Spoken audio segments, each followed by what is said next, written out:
अस्सलाम वालेकुम जेंटलमैन, क्या हाल चाल है? ठीक है, उम्मीद है आप अल्लाह के फजल करम और अल्लाह के फजल करम से बखैरियत से होंगे। अच्छा, आज हम आए हैं फोर्सेस अकेडमी में। ये है जी हमारी फोर्सेस अकेडमी। यहाँ पे बच्चे जो हैं वो पीएमए के इनिशियल और आईएएसएसबी की तैयारी कर रहे हैं। तो मैं आज आपको बताने लगा हूँ कि आईएएसएसबी के 4 दिनों में क्या क्या होता है और किस तरह होता है। ठीक है। जब आपको आईएएसएसबी की कॉल लेटर आ जाती है, कॉल लेटर के बाद कई बंदों को वो टाइम देते हैं 10 दिनों का, कई बंदों को देते हैं वो हफ्ते का और कई बंदों को देते हैं 15 दिनों का। अच्छा, जिस दिन आप आईएएसएसबी में अपीयर हो जाते हो, जिस दिन आप आईएएसएसबी में अपीयर हो जाते हो, सबसे पहले आपकी जो होती है वो डॉक्यूमेंटेशन होती है। डॉक्यूमेंटेशन में वो आपके डॉक्यूमेंट चेक करते हैं, आपकी डेट वगैरह चेक करते हैं, कब आई है कब नहीं आई, कब के हो आप और इस बैच में आए हैं। और फिर वो एक तरह की ना हाजिरी लगाते हैं कि कौन कौन बंदा है। फर्ज करें ना कि एक बंदे उन्होंने बैच बुलवाया 105 बंदों का या 110 बंदों का या 100 बंदों का या 125 बंदों का, तो वो हाजिरी लगवाते हैं। वो देखते हैं कि कितने बंदे प्रेजेंट हैं, ठीक है, कितने बंदे आए हैं। वो हाजिरी लगवाने के बाद फिर वो एक सामने टेंट लगा होता है, उसके नीचे बंदे बैठे होते हैं। वो ना आपके ना लगेज चेक करते हैं। वो आपका लगेज चेक करने के बाद एक एक चीज आपके लगेज में चेक करेंगे। लोहे की जो चीज होगी वो सारी निकाल देंगे, जो कोई भी चीज होगी लोहे की वो सब की सब निकाल देंगे। और फिर आपकी चेकिंग होगी। जब मैं आपको अपना बताऊं ना, मैं जब गया था तो मेरे ना बैग के अंदर एक रेड कलर की बॉल पेन थी, उन्होंने वो भी नहीं जाने दी थी। ठीक है, उन्होंने कहा था ब्लू और ब्लैक ओनली अंदर इस्तेमाल होगी, तो आपका इस रेड बॉल पेन को अंदर ले जाने का कोई फायदा ही नहीं है। तो जब आपकी चेकिंग हो जाएगी लगेज की, उसके बाद एक वो आईएसएसबी की एक गाड़ी आएगी, उस पर बकायदा लिखा भी होता है, लोगो भी लगा होता है आईएसएसबी का। बड़ी सी बस टाइप होती है, ठीक है। उसमें वो आपको बिठाते जाएंगे सीटों पे, और जो सीटों के दरमियान रास्ता होता है गुजरने के लिए, उसमें वो आपका लगेज रखेंगे। ठीक है, वो बस आपको सीधा ले जाएगी, वो बस आपको सीधा ले जाएगी आईएसएसबी सेंटर के अंदर। अच्छा, जब आप आईएसएसबी सेंटर के अंदर जाओगे ना, फिर वो आपको ना क्यूज में खड़ा कर देंगे। उधर फिर आपकी दोबारा चेकिंग होगी, आपके लगेज की दोबारा चेकिंग होगी। वो आपका लगेज चेक करते जाएंगे, फिर आपको ना उधर वेटिंग एरिया में बिठाते जाएंगे। उधर फिर जब सबका लगेज चेक हो जाएगा तो उधर एक बंदा आएगा, वो सबसे पूछेगा कि किसी बंदे के पास अगर ट्रैक सूट नहीं है, टाई नहीं है, बेल्ट नहीं है, बॉल पेन वगैरह, अगर किसी ने कोई चीज भी लेनी है आईएसएसबी के 4 दिनों के अंदर जो चीजें इस्तेमाल होनी है उसके मतलब कोई चीज लेनी है, तो वो हमें लिखवा दे, हम उसको कल ला देंगे और वो इसका पे कर दे। अभी वो अभी पे कर दे। मेरे पास ट्रैक सूट नहीं था तो मैंने ट्रैक सूट का पे किया, अगले दिन मुझे ट्रैक सूट मिल गया था। वो कैंटीन से जाके आपको खुद लेना पड़ता है अगले दिन जाके। तो जब आप वेटिंग एरिया से बाहर चले जाएंगे, सबसे पहले वो आपको जो रूम्स की तरफ लेके जाएंगे जहाँ पे आपने 4 दिन ठहरना है। उधर वो जाके आपको रूम के अंदर नहीं एंटर होने देंगे, वो आपका लगेज जो है वो बाहर रखवा लेंगे। ठीक है, और अब आपको कहेंगे कि हाथ वगैरह धो लो और आप लोग चले जाओ मैस के अंदर। जब हम गए थे मैस के अंदर तो पहले दिन उन्होंने बिरयानी दी थी और वो बहुत कमाल की थी, दिल करता था खाए जाएं खाए जाएं। और पर हमने इतनी खाई नहीं थी, दिल जरूर करता है, क्योंकि एक तरह तो फ्री का माल होता है, दूसरे नंबर पे मजेदार भी होता है।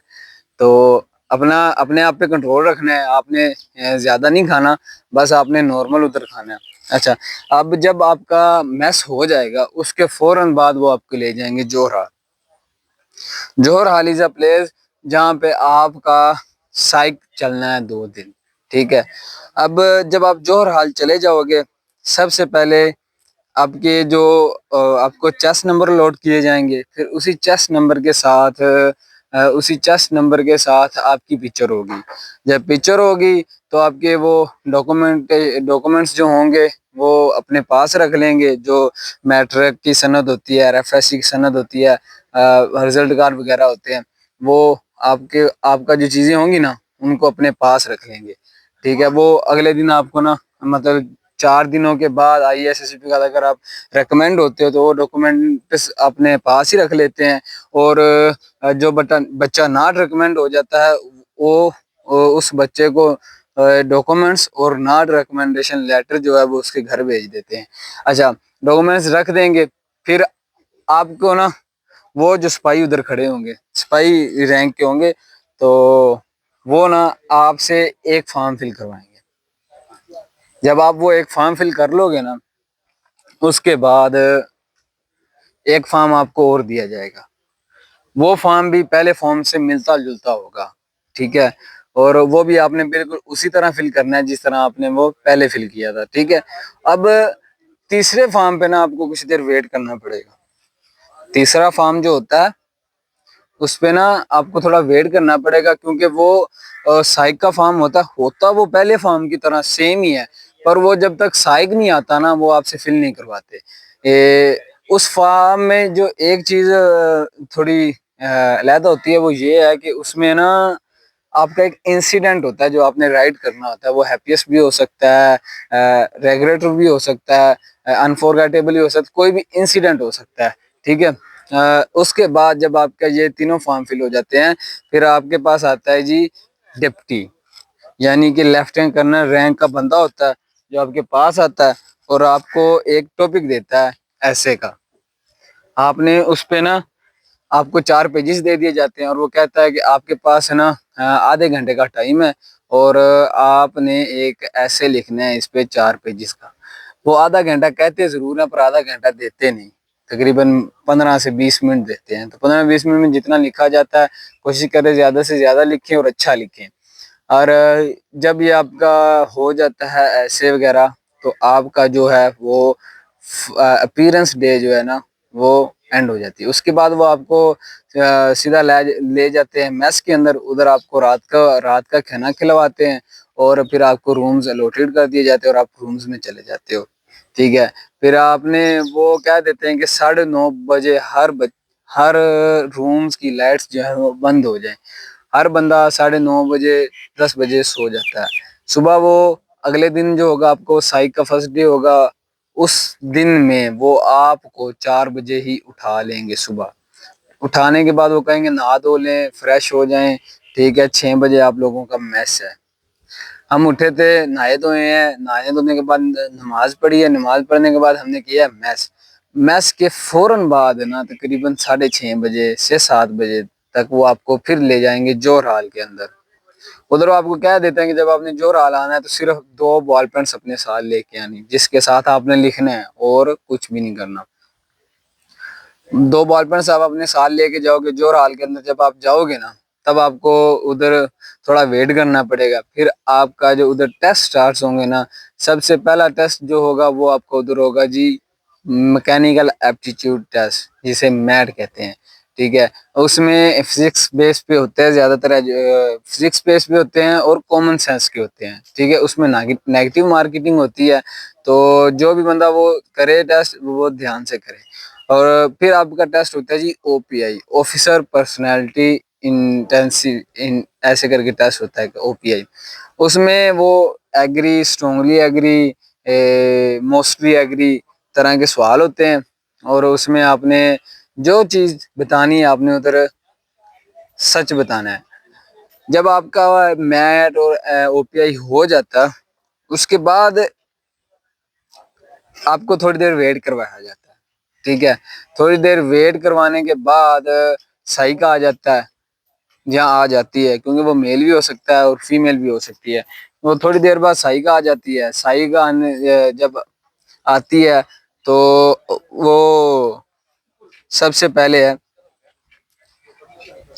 आगे पूरी क्लास को देखता है। ठीक है, देखने के बाद वो 3-4 चीजें बताता है जो आपने तो उसकी हर बात सुननी है ना, जो सुनने वाली आपने उसकी हर बात सुननी है। और वो जो जोर हाल में आके बताता है, वो ये कहता है कि आपको जब कह दिया जाए ना स्टॉप राइटिंग, तो आपने अपनी पेन, अपना ये बॉल पेन है या पेन है या जो कुछ भी आपके पास, वो आपने सामने टेबल पे फेंक देना है और अपनी जो कमर है वो पीछे कुर्सी के साथ लगा लेनी है। ठीक है, तो ये चीजें आपने लाजमी नोट करनी है और साइक की ब्रीफिंग आपने बहुत गौर से सुननी है। अच्छा, फिर आपका जो ना साइक के टेस्ट स्टार्ट हो जाते हैं। साइक का जो सबसे पहले टेस्ट होता है ना, वो होता है सेंटेंस कंप्लीशन टेस्ट, SCT। उसमें क्या होता है, 26 सेंटेंसेस का एक सेट होता है। ठीक है, और 26 सेंटेंसेस का एक सेट होता है और एक सेट के लिए आपके पास 6 मिनट होते हैं और सेंटेंस आधा होता है और आपने वो कंप्लीट करना होता है। ठीक है, उसमें क्या होगा कि पहले आपके 2 उर्दू के सेट होंगे, फिर आपके 2 इंग्लिश में सेट होंगे और आधे आधे होंगे, वो आपने कंप्लीट करने होंगे और हर सेट के लिए आपके पास 6 मिनट का टाइम होगा। यानी कि अगर देखा जाए तो एक फिक्रे को कंप्लीट करने के लिए आपके पास 13.8 यानी 13.8 का जो सेकंड का टाइम होगा एक सेंटेंस को कंप्लीट करने के लिए। जब आपका ये सेंटेंस कंप्लीशन खत्म हो जाएगा, फिर आपको थोड़ी 5 से 10 मिनट बाद आपका स्टार्ट हो जाएगा वैट, जिसे कहते हैं वर्ड एसोसिएशन टेस्ट। उसमें क्या होगा कि प्रोजेक्टर साइक चलवा देगा, सामने स्क्रीन होगी और सामने स्क्रीन पे एक वर्ड आएगा 10 सेकंड के लिए। अच्छा, उस वर्ड को 10 सेकंड में आपने उस वर्ड का मतलब भी देखना है और उसका समझना भी है, उसका सेंटेंस बनाना भी है और लिखना भी है। ठीक है, और इसमें 100 वर्ड होंगे, हर वर्ड आएगा 10 सेकंड के लिए और 10 सेकंड के अंदर आपने बनाते रहना है, उसके सेंटेंसेस बनाते रहना है। अच्छा, जब आपका वैट कंप्लीट हो जाएगा, तब आपके वैट के बाद आपकी होगी जी स्टोरी राइटिंग। स्टोरी राइटिंग 2 तरह की होती है, एक होती है पिक्चर स्टोरी राइटिंग और एक होती है पॉइंटर स्टोरी राइटिंग। अच्छा, पिक्चर स्टोरी राइटिंग में क्या होता है कि ना वो आपको स्क्रीन पे एक ना तस्वीर, एक पिक्चर दिखाता है। वो पिक्चर कुछ भी हो सकती है और वो कहता है आपको कि इस पे स्टोरी बनाएं। अच्छा, पिक्चर स्टोरी के लिए टोटल 4 मिनट होते हैं, जिसमें आधा मिनट यानी 30 सेकंड जो है वो पिक्चर को ऑब्जर्व करने के लिए दिए जाते हैं और 3.5 मिनट जो है वो आपको लिखने के लिए दिए जाते हैं। वो आपको टोटल 4 पिक्चर्स दिखाएगा और हर पिक्चर पे आपको एक स्टोरी बनानी होगी। ठीक है, उसके बाद आ जाती है पॉइंटर स्टोरी। पॉइंटर स्टोरी जो होती है वो 2 होती हैं। पॉइंटर स्टोरी आपको वो एक स्टेटमेंट दे देगा और वो आधी होगी और वो कहेगा कि आप इसको आगे कंप्लीट करो, इस पे स्टोरी बनाओ। जैसे कि वो कहता है कि रात को पार्टी बहुत अच्छी चल रही थी, अचानक। आपने इसको कंप्लीट नहीं करना, आपने इसको पे पूरी स्टोरी बनानी है 10 से 12 लाइंस की। ठीक है, इस तरह की 2 पॉइंटर स्टोरीज आएंगी। इसके लिए भी 4 मिनट का टाइम होगा, आधा मिनट आपको ऑब्जर्व करने के लिए दिया जाएगा और 3.5 मिनट आपको लिखने के लिए दिए जाएंगे। अच्छा, जब आपका हो जाएगा, पिक्चर स्टोरी भी हो जाएगी, आपकी पॉइंटर स्टोरी भी हो जाएगी, उसके बाद आपका जो टेस्ट होगा वो होता है जी सेल्फ डिस्क्रिप्शन टेस्ट, जिसे हम कहते हैं SDT। SDT में क्या करना होता है, SDT में आपने अपने ओपोनेंट व्यू पॉइंट्स और फ्रेंड्स व्यू पॉइंट्स सबसे पहले आपने लिखने होते हैं जी। फ्रेंड्स व्यू पॉइंट्स मतलब कि आपके जो दोस्त हैं वो आपके बारे में क्या सोचते हैं। फिर ओपोनेंट्स व्यू पॉइंट्स में मतलब आपके जो मुखालिफ हैं वो आपके बारे में क्या सोचते हैं। ठीक है, ये आपने, वो कहता है कम से कम 4 पॉइंट लिखें, पर आपने 5 लिख देने हैं पर 3 नहीं लिखने। ठीक है, आपने लाजमी तैयार करके जाने हैं कि अपने पॉइंट्स क्या क्या हैं और किस आप में क्या वीक पॉइंट्स हैं और क्या स्ट्रॉन्ग पॉइंट्स हैं। ठीक है, आपके फ्रेंड्स आपके बारे में क्या सोचते हैं और आपके जो मुखालिफ हैं वो आपके बारे में क्या सोचते हैं। ठीक है, SDT होने के बाद आपका होता है जी SRT, जिसे सिचुएशन रिएक्शन टेस्ट कहते हैं। अच्छा, सिचुएशन रिएक्शन टेस्ट में क्या होगा, वो आपको 10 सिचुएशनें देता है। हर सिचुएशन के लिए 2 मिनट टाइम होता है। अच्छा, वो 2 मिनट में एक सिचुएशन को पढ़ना भी होता है और उसका आंसर भी करना होता है। फर्ज करें कि वो आपको ना एक सिचुएशन देता है कि भाई आप आपके वालिदैन ने आपकी छोटी बहन की शादी एक बड़ी उम्र के आदमी से तय कर दी है, पर आपकी जो छोटी बहन है वो उससे शादी नहीं करवाना चाहती और वो आपके पास आई है। और बताओ अब क्या करोगे? आपके पास आई है अपना मसला लेकर और आप बताओ उसे कि अब बताओ अब कि आप किसकी साइड लोगे या कि क्या करोगे? तो इसका आपने 2 मिनट में जवाब देना है और आपके पास 2 मिनट होंगे, 10 सिचुएशन होंगी, हर सिचुएशन के लिए 2 मिनट टाइम होगा। अच्छा, सिचुएशन रिएक्शन टेस्ट के बाद जो हमारा साइक डे हो जाता है वो हो जाता है कंप्लीट। उसके बाद आप जोर हाल से वापस आ जाते हो रूम्स के अंदर और रूम्स में आने के बाद आपका मैस होता है। मैस मैस के बाद तकरीबन रात तक आप फ्री होते हो। आपसे आपका उधर अब कोई भी मतलब टेस्ट वगैरह नहीं होगा। कुछ सेंटर्स में होता है कि वो फोटोज के लिए ले जाते हैं, मतलब वो उधर कैमरामैन आता है, वो कहता है कि अगर किसी ने फोटोज खिंचवानी है तो वो अब आ जाए, ग्रुप में खिंचवानी ग्रुप लेके आ जाए, जिस तरह भी है इसके वो चार्जेस होंगे। जब आप जाओगे डिपार्चर डे वाले दिन आपको आपकी जो तस्वीरें वो दे दी जाएंगी, ठीक है। तो कुछ सेंटर में ले लेते हैं और कुछ में ऐसा नहीं होता। जब मैं देने गया था तो मेरी फोटोज भी और मैंने भी बहुत शौक से मतलब सोशल उधर में बन गया था एक तरह, बहुत दोस्तों से घुल मिल गया था ना एक दिन में। उधर बहुत अच्छे लड़के सब, जारी बात है सब आते हैं वो हमारी तरह वो भी एजुकेटेड होते हैं, समझदार होते हैं, तो ना बॉन्डिंग हो जाती है, बहुत अच्छी हो जाती है। अच्छा, जब आपका साइक डे कम्प्लीट हो जाएगा उसके बाद आप होंगे फ्री। आपका फोटोज होने के बाद साई का जब मेरा टेस्ट हो गया था फोटोज के बाद मैंने जो उधर गेम्स पढ़ी थी ना वो बहुत खेली थी। उधर आपको गेम्स भी प्रोवाइड की जाएंगी और एक टीवी लाउंज भी होता है जिसमें आप मतलब न्यूज वगैरह सुन सकते हो जाके ना एलईडी पे। अच्छा, जब आप शाम को रात को फिर वो आपको कह देते हैं कि 9:30 सो जाएं, आपको सुबह 5 बजे उठा लिया जाएगा। अब 9:30 सो जाएं, रात का डिनर करके, रात को डिनर करके सो जाएं 9:30 बजे, सुबह उठें, नमाज वगैरह पढ़ें, नहाए धोएं, नमाज पढ़ें, नमाज पढ़ने के बाद आपका फौरन मैस होगा। मैस के बाद अब क्या होता है कि वो ग्रुप्स बना लेते हैं, मतलब जितने भी बच्चे होंगे ना उनके आधे आधे ग्रुप्स बन जाएंगे, आधे आधे बच्चों का। अच्छा, उसमें क्या होगा, जो आधे बच्चे होंगे ना, फर्ज करें 100 बंदों का बैच है, उसमें 50 बंदे जो हैं वो एक ग्रुप में आ जाएंगे और 50 जो बंदे हैं वो दूसरे ग्रुप में आ जाएंगे।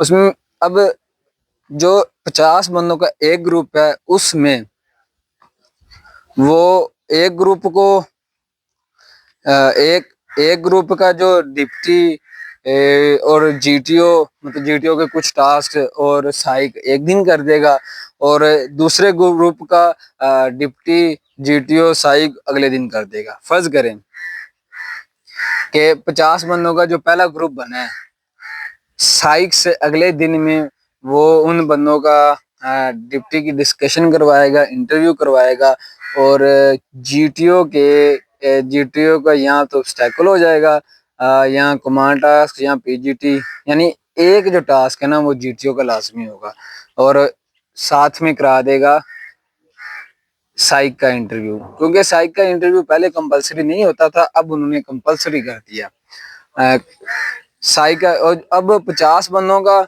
जो चीजें हो जाएंगी, ठीक है, जो रह जाएंगी वो अगले दिन होंगी और जो उनकी रह गई थी, जो दूसरा ग्रुप है 50 वाला, उनकी वो पहले दिन हो गई और जो उनकी रह गई थी वो अगले दिन हो जाएंगी। फर्ज करें कि जो 50 बंदों का एक ग्रुप था उसका दूसरे दिन हुआ है जी, ग्रुप डिस्कशन हो गई है और इंटरव्यू हो गया और जीटीओ का उन्होंने सिर्फ पीजीटी दिया है, यानी प्रोग्रेसिव ग्रुप टास्क दिया है, ग्रुप टास्क जिसको कहते हैं वो दिया है और उसके बाद उनकी ऑब्स्टेकल हो गई हैं और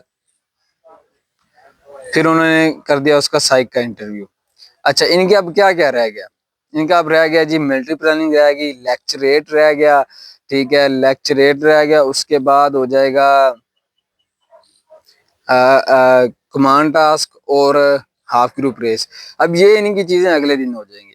अब जो दूसरा ग्रुप था उनकी ये चीजें पहले दिन हो जाएंगी और जो दूसरी चीजें थी वो दूसरे दिन हो जाएंगी। तो इस तरह से ग्रुप्स की बॉन्डिंग होती है। और मैं अगर आपको अपना बताऊं तो इसमें ऐसे हुआ था, मेरा जो दूसरे दिन पहले तो उन्होंने सबसे मेरा हुआ था lecturette, sorry sorry military planning हुई थी।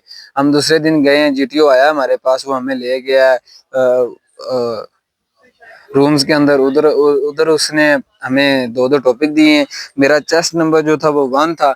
दो दो टॉपिक दिए, उसने कहा कि इसमें ना कोई टॉपिक पसंद कर लो। मैंने एक टॉपिक पसंद किया, उसने कहा आपके पास बाहर चले जाओ, आपके पास 5 मिनट है, 5 मिनट बाद आके आपने इस पे बोलना है कि जी 5 मिनट के लिए।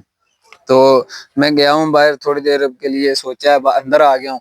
फिर मैंने तकरीबन 2.5 से 3 मिनट बोला है उस पे। और बाद में मैंने कहा कि अगर किसी को कोई क्वेश्चन है वो कर लो। एक बच्चे ने क्वेश्चन किया, वो क्वेश्चन करते करते वो 5 मिनट हो ही गए थे। तो जब आपका लेक्चरेट सबका हो जाएगा, उसके बाद आपकी होगी मिलिट्री प्लानिंग। मिलिट्री प्लानिंग में वो आपको बड़ी सी स्क्रीन पे एक प्रेजेंटेशन टाइप दिखाएगा। उसमें बहुत चीजें होगी, मतलब हॉस्पिटल या हॉस्पिटल होगा, आर्मी की बेस होगी, और स्कूल्स वगैरह। वो आपको कोई सिचुएशन दे देगा कि भाई इधर टेररिस्ट ने हमला करना है, हमें पता चला है इधर जो होस्टेजेस हैं इनको निकाल के सेफ प्लेस पे लेके जाना है। तो आपके पास ये चीजें आपको बता देगा कि आपके पास क्या चीजें अवेल हैं, क्या चीजें नहीं अवेल है। तो वो आपने उनको काबिल इस्तेमाल में लाते हुए, आपने अपनी प्लान जो है वो शो करना है जीटीओ के सामने। अच्छा, मिलिट्री प्लानिंग जब आपकी हो जाएगी, उसके बाद आपका होगा पीजीटी। मेरा हुआ था पीजीटी। मिलिट्री प्लानिंग के बाद हुआ था पीजीटी। वो उसने हमें टाइम दिया तकरीबन 15 से 20 मिनट का। 15-20 मिनट में आपने लंच भी करना है। लंच करने के बाद आपने अपनी जो किट है, वो पीटी किट, वो डाल के टास्क एरिया में रिपोर्ट करना है। आपके पास सिर्फ 15 मिनट है। 15 मिनट में आप उधर पहुंचे। हम गए हैं जल्दी जल्दी से, हमने अपना लंच किया। लंच करने के बाद अपना पीटी किट चेंज किया, शूज वगैरह डालें, और टास्क एरिया में पहुंच गए हैं। टास्क एरिया में गए हैं तो उसने हमें वो पीजीटी के हवाले से ब्रीफिंग दी है कि क्या क्या चीज़ें इनबाउंड है, आउटबाउंड है। और फिर उसने कहा है कि स्टार्ट कर दो पीजीटी। पीजीटी जो होता है उसमें 3 स्टेजेस होते हैं जो आपको पूरे ग्रुप को क्रॉस करनी होती हैं 40 मिनट के अंदर। जो हमारा हुआ था, हमने सिर्फ एक ही स्टेज क्रॉस की थी, और दरमियान वाली स्टेज में तकरीबन अटके हुए थे, और उसने कहा था टाइम अप। पीजीटी के बाद हमारा जो हुआ था ऑब्स्टैकल हुए थे हमारे। पीजीटी के बाद उसने ऑब्स्टैकल ले लिए। ऑब्स्टैकल के लिए भी थोड़ी वो वॉक करवाता कि हाँ जिस दिन हमारा ऑब्स्टैकल हो उस दिन बारिश आ रही थी। तो ऑब्स्टैकल के बाद हम तकरीबन है ना उस दिन फ्री थे। अच्छा, जो हमारा ग्रुप था, मैं उसकी बात कर रहा हूँ। फिर अगले दिन हमारा क्या हुआ था, अगले दिन सुबह सुबह उठे, नहाए धोए। पहले दिन हम रात को ही सो गए थे ना, 9 साढ़े 9 बजे उसने कहा सो जाओ, आपने फिर से उठना है सुबह साढ़े आपने सुबह उठ जाना है 4 से 5 बजे तक। तो हम उठे हैं सुबह 5 बजे, नहाए धोए हैं, नमाज वगैरह पढ़ी है। नमाज पढ़ने के बाद मैस किया। मैस करने के बाद जी वो हमें ले गया है जी डिप्टी के ग्रुप डिस्कशन के लिए। उस दिन भी बारिश हो रही थी जब हम ग्रुप डिस्कशन के लिए गए। अच्छा, ग्रुप डिस्कशन के लिए गए हैं तो उसने पहले हमें लाइनों में लगाया। लाइनों में लगा के फिर ग्रुप्स बन गए। ग्रुप्स बनने के बाद हमें उसने वेटिंग एरिया में ना रूम के अंदर बिठा दिया।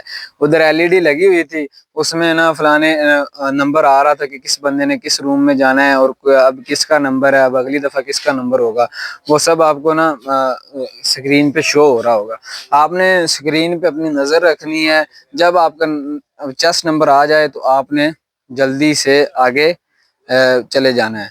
ये कुछ लड़के होते हैं कि ना वो एलईडी पे उनका नंबर आया होता है, और वो देख रहे इधर उधर देख रहे होते हैं, उनको पता ही नहीं होता कि अभी हमारी टर्न आ गई है, हमें जाना है। अच्छा, इंटरव्यू जब हुआ सॉरी, पहले ग्रुप डिस्कशन हुई थी। ग्रुप डिस्कशन में वो हमें ले गया था एक रूम के अंदर, ठीक है। रूम में हमें बिठा के वो ना थोड़ी देर बाहर चला गया। रूम के अंदर ना कैमरा लगा हुआ था, तो कैमरे में आपने कोशिश करनी है कि उधर आपने ना कोई फजूल बात नहीं करनी, ना अपनी जगह से उठ के इधर उधर जाना है। बस आप जहाँ बैठे हो ना वहां पे आपने सीरियस होके बैठे रहना है, क्योंकि वो आपको कैमरे से देख रहा होता है, ठीक है। जब वो अंदर आ जाएगा तो जाहिर बात है वो आपका सीनियर है, तो आपने ना जब वो आएगा तो आपने ना खड़े होके उसका इस्तेमाल करना है, ठीक है। तो फिर आपको वो बैठेगा, वो आपको ग्रुप डिस्कशन के हवाले से आपको ब्रीफिंग देगा कि आपने क्या करना है, किस तरह बोलना है, किस किस ने मतलब कितनी कितनी देर बोलना है। तो ब्रीफिंग देगा जब आपको, ब्रीफिंग बहुत गौर से सुननी है। ब्रीफिंग गौर से सुनेंगे फिर आपका ग्रुप डिस्कशन स्टार्ट हो जाएगा। इसमें एक इंग्लिश का टॉपिक होगा और एक उर्दू का टॉपिक होगा। हर बंदे को इस टॉपिक पे, इंग्लिश के टॉपिक पे और उर्दू के टॉपिक पे एक एक मिनट तक बोलना होगा, बारी बारी। मतलब पहले इंग्लिश का टॉपिक होगा उस पे सब बोल लेंगे, फिर उर्दू का टॉपिक होगा उस पे सब बोलेंगे। ग्रुप डिस्कशन के बाद आपका होता है इंटरव्यू।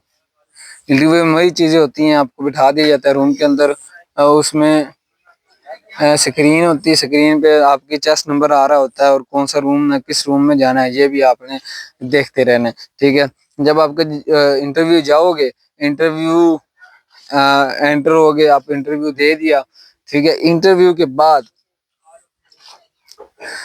मुझे याद है कि हमारी ड्रेसिंग अच्छी हुई थी और इंटरव्यू जब हम दे के आए हैं तो उसने हमें कहा कि आपके पास 15 मिनट है, आपने लंच भी करना है, नमाज भी पढ़नी है और चेंज करके पीटी किट में आपने टास्क एरिया में रिपोर्ट करना है, रिपोर्ट करना है, ठीक है जी। उसमें हम क्या हुआ है जी, हमारे ड्रेसिंग अच्छी हुई थी, गए हैं जल्दी से नाश्ता लंच किया, लंच करने के बाद पेटी किट डाली है, पेटी किट डालने के बाद हम टास्क एरिया में चले गए। उधर हमारा हुआ जी command task. Command task, command task में आपको ना कोई भी टास्क दे देगा, ठीक है। उसमें वो आपको कहेगा कि आपके पास इतने मिनट का टाइम है, मेरे ख्याल में 20 मिनट होते हैं और आपके पास इतने स्पोर्टिनेंट्स हैं कि इतने बंदे हैं आपके पास। आपने इन सब बंदों को ना स्टार्टिंग लाइन से फिनिशिंग लाइन में लेके जाना है और वो आपको ब्रीफिंग देगा कि आपका कौन सा एरिया इनबाउंड है, कौन सा एरिया आउटबाउंड है और कौन सा एरिया मटेरियल के लिए इनबाउंड है और आउटबाउंड है। और आपने एक बात ध्यान से ध्यान रखना है कि उधर उसकी ब्रीफिंग आपने ना बहुत गौर से सुननी है, ब्रीफिंग सुननी है, क्योंकि उसकी ब्रीफिंग के अंदर सारे सवाल का आधा हल होता है, ठीक है, और आधा आपने अपने ज़हन से लगाना होता है। तो जब आपका कमांड टास्क हो जाएगा फिर उसके बाद होती है half group race. Half group race में वो एक रेस लगवाता है, ठीक है। वो आपको ऐसे भी हो सकता है कि दो बंदे हैं उनको साथ टायर बांध देता है और उनको हार्डल में से गुजरना पड़ता है, हार्डल में से गुजारता है। वो इतना इम्पोर्टेंट नहीं होता और इतना, क्योंकि ना हमारा तो हुआ ही नहीं था, हमारे साथ वाले ग्रुप का हुआ था, हमारा तो हुआ ही नहीं था, ठीक है। तो जिनका हुआ था वो बता रहे थे कि जी हमें उसने ये दे दिया और खुद जाके साइड पे ना अपने दोस्त से बातें करने, मतलब साथ वाले जीटीओ से बातें करने लग पड़ा। उसने हमारे पे ना कोई फोकस वगैरह नहीं किया।